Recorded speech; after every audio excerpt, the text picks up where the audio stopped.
So ప్రస్తుతం కర్నూలులో ముఖ్యమంత్రి జగన్ ఎన్నికల ప్రచార సభలో మాట్లాడుతున్నారు. లైవ్ లో చూద్దాం.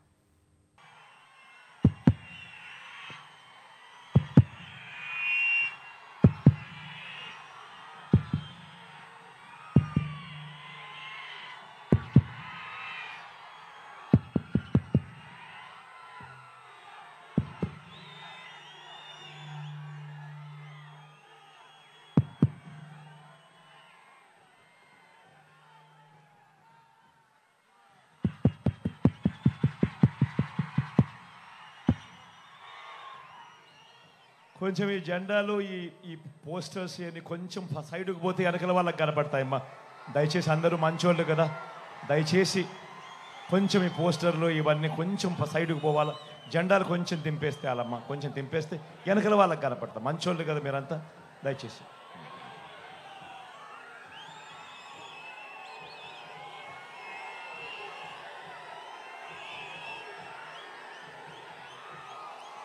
కొంచెం దింపాలమ్మా కొంచెం.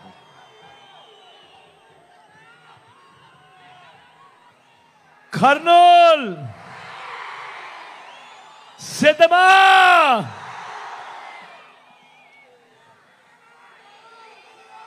ఇంతటి ఎండను కూడా ఏమాత్రం ఖాతరు చేయడం లేదు. చిక్కటి చిరునవ్వుల మధ్యనే ఎంతటి ప్రేమాభిమానాలు, ఎంతటి ఆప్యాయతలు, ఎంతటి ఆత్మీయతలను పంచిపెడతా ఉన్నా నా ప్రతి అక్కకు, నా ప్రతి చెల్లెమ్మకు, నా ప్రతి అవ్వకు, నా ప్రతి తాతకు, నా ప్రతి సోదరుడికి, నా ప్రతి స్నేహితుడికి, మీ అందరి ప్రేమాభిమానాలకు, మీ అందరి ఆప్యాయతలకు ముందుగా మీ జగన్, మీ బిడ్డ రెండు చేతులు జోడించి పేరు పేరున హృదయపూర్వకంగా కృతజ్ఞత తెలుపుకుంటా ఉన్నాడు.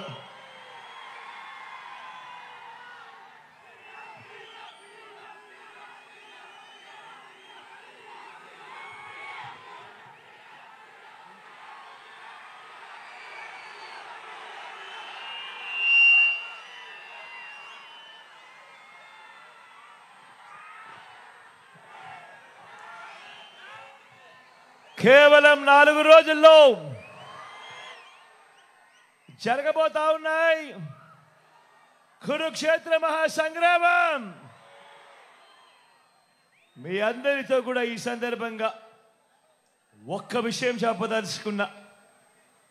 జరగబోయే ఈ ఎన్నికలు కేవలం ఎమ్మెల్యేలను, ఎంపీలను మాత్రమే ఎన్నుకునేందుకు జరుగుతా ఉన్న ఎన్నికలు కావు. జరగబోయే ఈ ఎన్నికలు రాబోయే 5 ఏళ్ల మీ ఇంటింటి అభివృద్ధిని, పథకాల కొనసాగింపును నిర్ణయించబోయే ఎన్నికలు ఈ ఎన్నికలు. జగన్కు ఓటు వేస్తే పథకాలన్నీ కొనసాగింపు, ఇంటింటి అభివృద్ధి. అదే పొరపాటున చంద్రబాబుకు ఓటు వేస్తే, అదే చంద్రబాబుకు పొరపాటున ఓటేస్తే పథకాలన్నీ ముగింపు, మళ్ళీ మోసపోవటమే. ప్రతి ఒక్కరూ కూడా ఈ విషయాలను జ్ఞాపకం చేసుకోమని చెప్పి, గుర్తుపెట్టుకోమని చెప్పి ప్రతి ఒక్కరిని కూడా ఈ సందర్భంగా కోరుతా ఉన్నా. ఇదే చంద్రబాబు గత చరిత్ర చెప్పిన సత్యం. ఇదే సాధ్యం కాని హామీలతో చంద్రబాబు ఇచ్చిన మేనిఫెస్టోకు అర్థం అన్నది ప్రతి ఒక్కరూ కూడా గుర్తుపెట్టుకోమని కోరుతా ఉన్నా. మంచి చేసిన మనందరి ప్రభుత్వం మరో వంక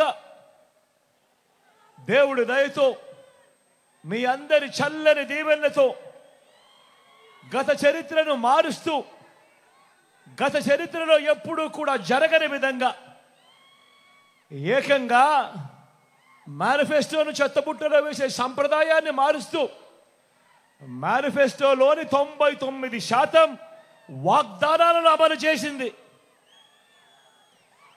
ఏకంగా 2,31,000 ప్రభుత్వ ఉద్యోగాలు మీ బిడ్డ ఈ 59 నెలల కాలంలోనే ఇవ్వగలిగింది. గతంలో ఎప్పుడూ చూడని విధంగా ఏకంగా 2,70,000 కోట్లు. మళ్ళీ చెప్తా ఉన్నాను, రాష్ట్ర చరిత్రలో ఎప్పుడు జరగని విధంగా ఏకంగా 2,70,000 కోట్లు నేరుగా మీ బిడ్డ బటన్ నొక్కుతా ఉన్నాడు. వివిధ పథకాలకు నా అక్క చెల్లెమ్మల ఖాతాలకే, నా అక్క చెల్లెమ్మల కుటుంబాల చేతికే నేరుగా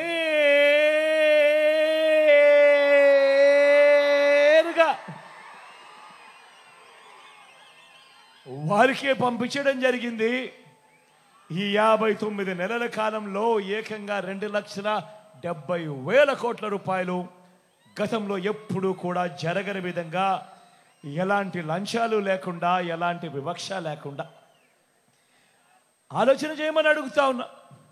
నేను చెప్పిన ప్రతి అంశము కూడా గతంలో ఎప్పుడూ జరగని విధంగా జరిగిన ఈ 59 నెలల కాలంలోనే జరిగిన గొప్ప మార్పులు. గతంలో ఎప్పుడూ జరగని విధంగా నాడు నేడుతో బాగుపడ్డ గవర్నమెంట్ బడులు, గవర్నమెంట్ బడులన్నీ ఇంగ్లీష్ మీడియం బడుల్లోనే 6వ తరగతి నుంచే డిజిటల్ బోధన, 8వ తరగతి నుంచే పిల్లల చేతుల్లో ట్యాబులు, మొట్టమొదటిసారిగా పిల్లల చేతుల్లో బైలింగ్వల్ టెక్స్ట్ బుక్స్. అంటే ఒక పేజీ తెలుగు, మరో పేజు పక్కనే ఇంగ్లీష్. 3వ తరగతి నుంచే టోఫుల్లో క్లాసులు, సబ్జెక్ట్ టీచర్లు, ఐబీ దాకా ప్రయాణం. గతంలో ఎప్పుడూ జరగని విధంగా బరులు తెరిచేసరికే పిల్లలకు విద్యా కానుక. ఇన్ని పథకాలు నా అక్క చెల్లెమ్మల కోసం గతంలో ఎప్పుడైనా జరిగాయా అని అడుగుతా ఉన్నాడు మీ బిడ్డ. ఏమన్నా జరిగాయా అక్క? జరిగాయా?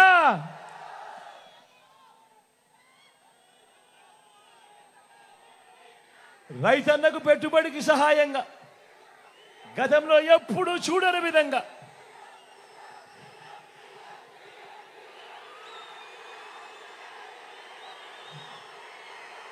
గతంలో ఎప్పుడూ జరగని విధంగా రైతన్నకు పెట్టుబడికి సహాయంగా ఓ రైతు భరోసా, రైతన్నలకు ఉచిత పంటల బీమా, సీజన్ ముగిసేలోగానే రైతన్నలకు ఇన్పుట్ సబ్సిడీ, పగటి పూటే 9 గంటల పాటు ఉచిత కరెంటు, నాణ్యమైన ఉచిత కరెంటు రైతన్నలకు. గ్రామంలోనే రైతన్నను చేయబట్టుకొని నడిపిస్తూ ఓ ఆర్బీకే వ్యవస్థ. నేను అడుగుతా ఉన్నా, ఇంతగా రైతన్నను ప్రేమించిన ప్రభుత్వం, రైతన్న కోసం ఇన్ని కొత్త పథకాలు గతంలో ఎప్పుడైనా, ఈ పథకాలు ఎప్పుడైనా ఉన్నాయా అని అడుగుతా ఉన్నాడు మీ బిడ్డ. ఏమన్నా గతంలో ఉన్నాయా? ఏం తమ్ముడు గతంలో చూశారా?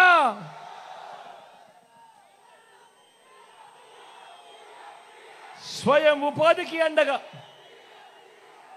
స్వయం ఉపాధికి అండగా, స్వయం ఉపాధికి తోడుగా అండగా ఆటోలు, టాక్సీలు నడుపుకుంటా ఉన్నా నా ఆటో డ్రైవర్లకు, టాక్సీ డ్రైవర్ అన్నలకు ఓ వాహన మిత్ర, నేతన్నలకు నేతన్న నేస్తం, మత్స్యకారులకు మత్స్యకార భరోసా, ఓ తోడు, ఓ చేదోడుతో చిన్న చిన్న షాపులు పెట్టుకొని ఉన్నా, ఫుట్పాత్ల మీద ఉన్న వ్యాపారాలు చేసుకుంటా ఉన్నా నా అక్క చెల్లెమ్మలకు, నా అన్నదమ్మలకు, ఆ శ్రమజీవులకు ఓ జగనన్న తోడు, ఓ జగనన్న చేదోడు. లాయర్లకు కూడా ఓ లానేస్తం. నేను అడుగుతా ఉన్నా, ఇప్పుడు నేను చెప్పిన ఈ పథకాలు గతంలో ఎప్పుడైనా ఉన్నాయా అని అడుగుతా ఉన్నాడు మీ బిడ్డ. ఏమన్నా మీరు ఉన్నాయా? ఏం తమ్ముడు ఉన్నాయా? అక్క ఎప్పుడైనా ఉన్నాయా?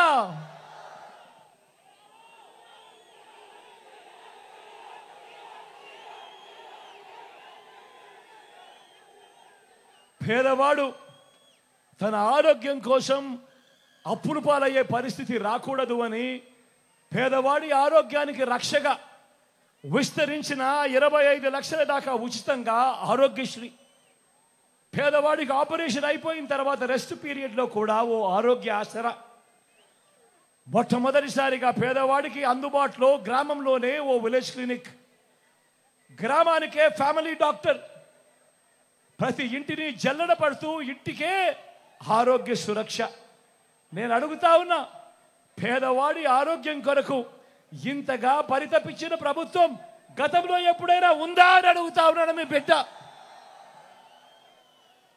వీటి అన్నింటితో పాటు ఏ గ్రామానికి వెళ్ళినా 600 రకాల సేవలు అందిస్తా ఉన్నా ఓ గ్రామ సచివాలయం, 60-70 ఇళ్లకు ఇంటికే వచ్చే వాలంటీర్ సేవలు, అవ్వాతాతలకు ఇంటికే 3,000 రూపాయలు వచ్చి 3,000 రూపాయలు పెన్షన్, ఇంటి వద్దకే రేషన్, ఇంటి వద్దకే పౌర సేవలు, ఇంటి వద్దకే పథకాలు.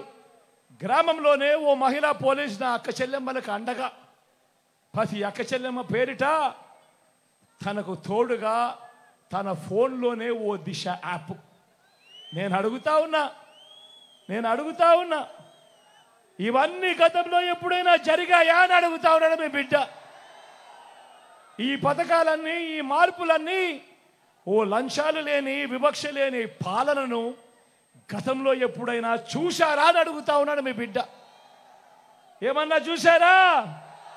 ఏం తమ్ముడు, ఎప్పుడైనా చూశారా? అక్క, ఎప్పుడైనా జరిగిందా? కేవలం 59 నెలల కాలంలో మీ బిడ్డ ఆ దేవుడి దయతో, మీ చల్లని ఆశీస్సులతో చేయగలిగాడు. మరో వంక 14 ఏళ్ళు సీఎంగా చేశానంటాడు చంద్రబాబు, 3 సార్లు సీఎం అంటాడు చంద్రబాబు. నేను అడుగుతా ఉన్నా, మరి 14 ఏళ్ళు సీఎంగా చేశానంటాడు చంద్రబాబు, 3 సార్లు సీఎం అంటాడు ఈ చంద్రబాబు. మరి ఈ చంద్రబాబు పేరు చెప్తే ఏ పేదకైనా కూడా ఆయన చేసిన ఒక్కటంటే ఒక్క మంచైనా ఏ పేదకైనా గుర్తుకు వస్తుందా అని అడుగుతా ఉన్నాడు మీ బిడ్డ. ఇలా 2 చేతుల పైకి ఇలా ఇలా ఇలా ఇలా ఇలా ఇలా ఇలా ఇలా ఇలా ఇలా ఇలా ఇలా ఇలా ఇలా ఇలా 14 ఏళ్ళు సీఎం అంటాడు, 3 సార్లు సీఎం అంటాడు. మరి ఈ పెద్ద మనిషి పేరు చెప్తే, ఈ చంద్రబాబు పేరు చెప్తే ఏ పేదకైనా కూడా ఆయన చేసిన ఒక్కటంటే ఒక్క స్కీమ్ అయినా గుర్తుకు వస్తుందా అని అడుగుతా ఉన్నాడు మీ బిడ్డ. ఇలా ఇలా ఇలా ఇలా ఇలా ఇలా ఇలా ఇలా ఇలా ఇలా మీ బిడ్డ ప్రభుత్వం మనసున్న ప్రభుత్వంగా కూడా ఏనాడైనా కూడా ఏం చెప్పింది, ఏం చేసింది అని అంటే, కులం చూడకుండా, మతం చూడకుండా, ప్రాంతం చూడకుండా, వర్గం చూడకుండా, చివరికి వారు ఏ పార్టీకి ఓటు వేశారు అన్నది కూడా చూడకుండా ఒక కుటుంబం పేదరికాన్ని మాత్రమే మీ బిడ్డ చూశాడు. వారి బ్రతుకులు మార్చాలి అని తపన పడ్డాడు.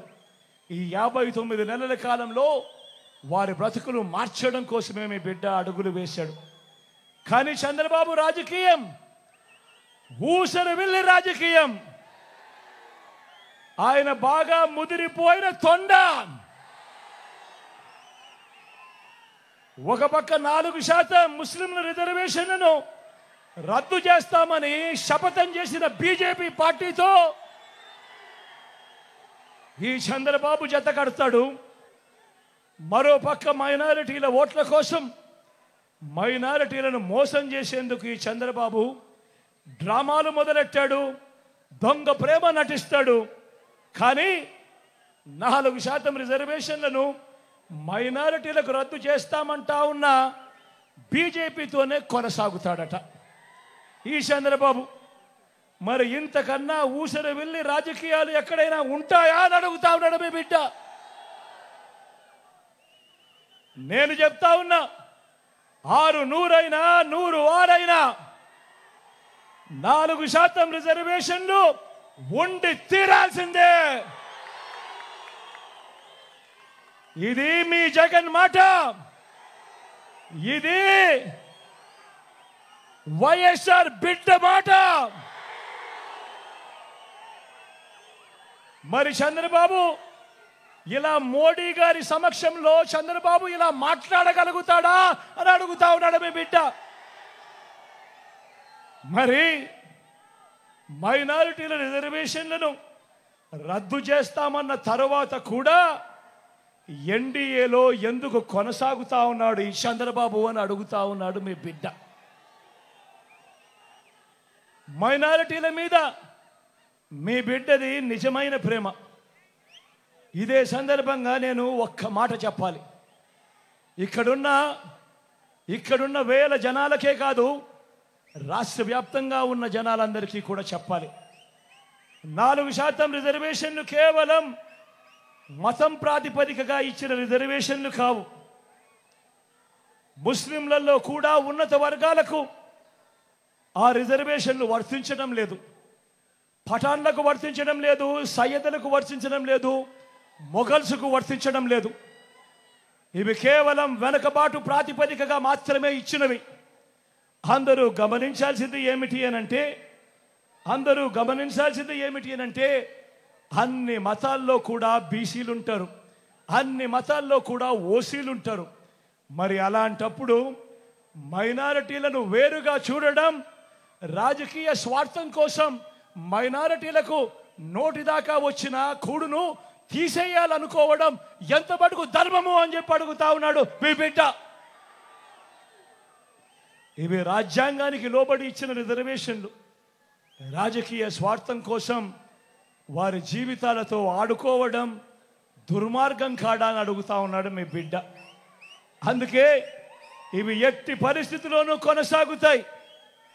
4% రిజర్వేషన్ల విషయంలో కానివ్వండి, ఎన్ఆర్సీ విషయంలో కానివ్వండి, సిఏఏ విషయంలో కానివ్వండి, ఇంకా ఏ అంశంలో అయినా మైనారిటీల మనోభావాలకు, వారి ఇజ్జత్ और ఇమాన్కు అండగా నిలబడుతూ మద్దతుగా ఎల్లప్పుడూ ఉంటామని చెప్పి సందర్భంగా తెలియజేస్తా ఉన్నా. మైనారిటీల పట్ల ప్రేమ చూపుతూ ఒక్క డీబీటీ స్కీములు, ఇళ్ల పట్టాలు, ఇళ్ల నిర్మాణం, షాదీ తోఫా వంటివి మాత్రమే కాదు, ఉర్దూను 2వ అధికార భాషగా ప్రకటించడం మొదలు 4 మైనారిటీలను ఎమ్మెల్సీలుగా, 4 ఎమ్మెల్యేలను గెలిపించుకోవడమే కాకుండా 5 ఏళ్ళు నా పక్కనే నా మైనారిటీ సోదరుని ఉప ముఖ్యమంత్రిగా నా పక్కనే పెట్టుకున్నా. నా మైనారిటీ సోదరిని శాసన మండలి ఉపాధ్యక్షురాలిగా మైనారిటీ సప్లాన్ బిల్లును తేవడం మొదలు ఇలా ప్రతి సందర్భంలోనూ మైనారిటీలకు సముచిత స్థానం ఇచ్చుకుంటూ వచ్చింది కేవలం ఈ 59 నెలల కాలంలోనే అని చెప్పడానికి మీ బిడ్డగా గర్వపడతా ఉన్నాను. ఈ సందర్భంగా తెలియజేస్తా ఉన్నా. నా మైనారిటీ సోదరులు, అక్క చెల్లెమ్మలు, అవ్వాతాతలు అంతా గమనించండి. మన రాష్ట్రంలో ఉన్న 175 ఎమ్మెల్యే సీట్లలో 4% అంటే దాని అర్థం 7 ఎమ్మెల్యే సీట్లు. మరి ఈరోజు మొట్టమొదటిసారిగా మైనారిటీలకు 4% పొలిటికల్ రిజర్వేషన్ కూడా ఇస్తూ ఏకంగా 7 ఎమ్మెల్యే స్థానాలు ఇచ్చిన పార్టీ కూడా వైఎస్ఆర్ కాంగ్రెస్ పార్టీ అని కూడా గర్వంగా చెప్తా ఉన్నాను ఈ సందర్భంగా. మరి చంద్రబాబు ఇలా మైనారిటీలకు మంచి చేసిన చరిత్ర ఎన్ని జన్మలకైనా వస్తుందా అని చెప్పి అందరూ గమనించవలసిందిగా కోరుతా ఉన్నా. నేను ఎందుకు తెలుసా ప్రతి సందర్భంలోనూ నా ఎస్సీలు, నా ఎస్టీలు, నా బీసీలు, నా మైనారిటీలు అని అంటూ ఇంతగా వారి పట్ల నా ప్రేమను, నా అభిమానాన్ని ఎందుకు ఇంత బాహాటంగా చూపిస్తానో తెలుసా? కారణం, ఒక ముఖ్యమంత్రి స్థాయిలో ఎప్పుడైతే ఇంతగా వారిని గుండెల్లో పెట్టుకొని ఇంతగా వారి మీద ప్రేమ చూపిస్తే అప్పుడు ఆ వెనకబడిన వర్గాలకు ఆ గ్రామాలలో కానీ రాష్ట్రంలో వారికి ఎక్కడైనా కూడా వారికి ఇచ్చే గౌరవం పెరుగుతుంది, వారిలో ఆత్మస్థైర్యం పెరుగుతుంది, వారిలో ఆత్మ గౌరవం పెరుగుతుంది. ఇవి జరగాలి అని అంటే ముఖ్యమంత్రి స్థాయిలో ఉన్న వ్యక్తి ప్రతి సందర్భంలోనూ కూడా నా నా నా నా అంటూ వారిపై ఆప్యాయత చూపిస్తేనే అది జరుగుతుంది. మరో వంక చంద్రబాబును చూడండి. ఇలాంటి ప్రేమ, ఇలాంటి న్యాయం కథ దేవుడెరుగు. చంద్రబాబు అధికారంలోకి వచ్చాక చంద్రబాబు అబద్ధాలు, మోసాలు ఎలా ఉంటాయో ఒక్కసారి చూపిస్తాను, మీరే చూడండి. ఇది గుర్తుందా అన్నా? ఇది గుర్తుందా తమ్ముడు? ఇది గుర్తుందా? 2014లో ఎన్నికల వేళ ఇదే చంద్రబాబు స్వయంగా సంతకం పెట్టి మీ ప్రతి ఇంటికి పంపించాడు చంద్రబాబు. ఇదే ముగ్గురితో కూటమిగా ఏర్పడి ఇదే ముగ్గురి ఫోటోలు పెట్టి ప్రతి ఇంటికి పంపించాడు. నేను అడుగుతా ఉన్నా, స్వయంగా చంద్రబాబు సంతకం పెట్టి 2014లో మీ ప్రతి ఇంటికి పంపించిన ఈ పాంఫ్లెట్లో చెప్పిన ఈ అంశాలను 2014 నుంచి 19 దాకా ఆయన ముఖ్యమంత్రిగా ఉన్నాడు. ఇందులో చెప్పినవి ఏ ఒక్కటైనా కూడా జరిగాయా అని అడుగుతా ఉన్నాడు మీ బిడ్డ. మిమ్మల్ని అడుగుతాను, మీరే చెప్పండి అని అడుగుతా ఉన్నా. రైతు రుణమాఫీ పై మొదటి సంతకం చేస్తానన్నాడు ఈ పెద్ద మనిషి చంద్రబాబు.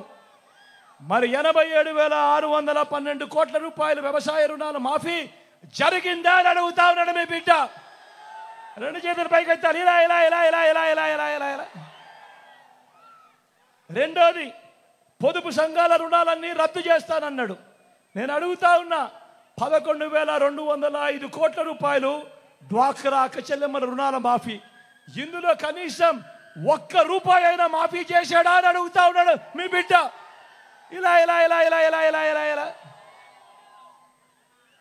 మూడో హామీ చంద్రబాబు చెప్పింది, ఆడబిడ్డ పుడితే మహాలక్ష్మి పథకం కింద 25,000 రూపాయలు మీ బ్యాంకుల్లో వేస్తామన్నాడు. నేను అడుగుతా ఉన్నా, 25,000 కదా దేవుడెరుగు, ఇన్ని వేల మంది ఇక్కడ ఉన్నారు, మీ బ్యాంక్ అకౌంట్లలో చంద్రబాబు ఏనాడైనా ₹1 అయినా వేశాడా అని అడుగుతా ఉన్నాడు మీ బిడ్డ. ఇలా ఇలా ఇలా ఇలా ఇలా ఇలా ఇలా ఇలా ఇలా ఇలా. ఇంటింటికి ఉద్యోగం. నాలుగోది, ఇంటింటికి ఉద్యోగం. ఉద్యోగం ఇవ్వకపోతే నెల 2,000 రూపాయలు నిరుద్యోగ భృతి ప్రతి నెల అన్నాడు. నేను అడుగుతా ఉన్నా, 5 సంవత్సరాలు అంటే దాని అర్థం 60 నెలలు. 60 నెలలు ఇంటూ నెలకు 2,000 రూపాయలు అంటే ప్రతి ఒక్కరికి, ప్రతి కుటుంబానికి 1,20,000 రూపాయలు. నేను అడుగుతా ఉన్నా, మీలో ఏ ఒక్కరికైనా ఇచ్చాడా అని అడుగుతా ఉన్నాడు మీ బిడ్డ. ఇలా ఇలా ఇలా ఇలా ఇలా ఇలా ఇలా ఇలా ఇలా ఇలా ఇలా ఇలా.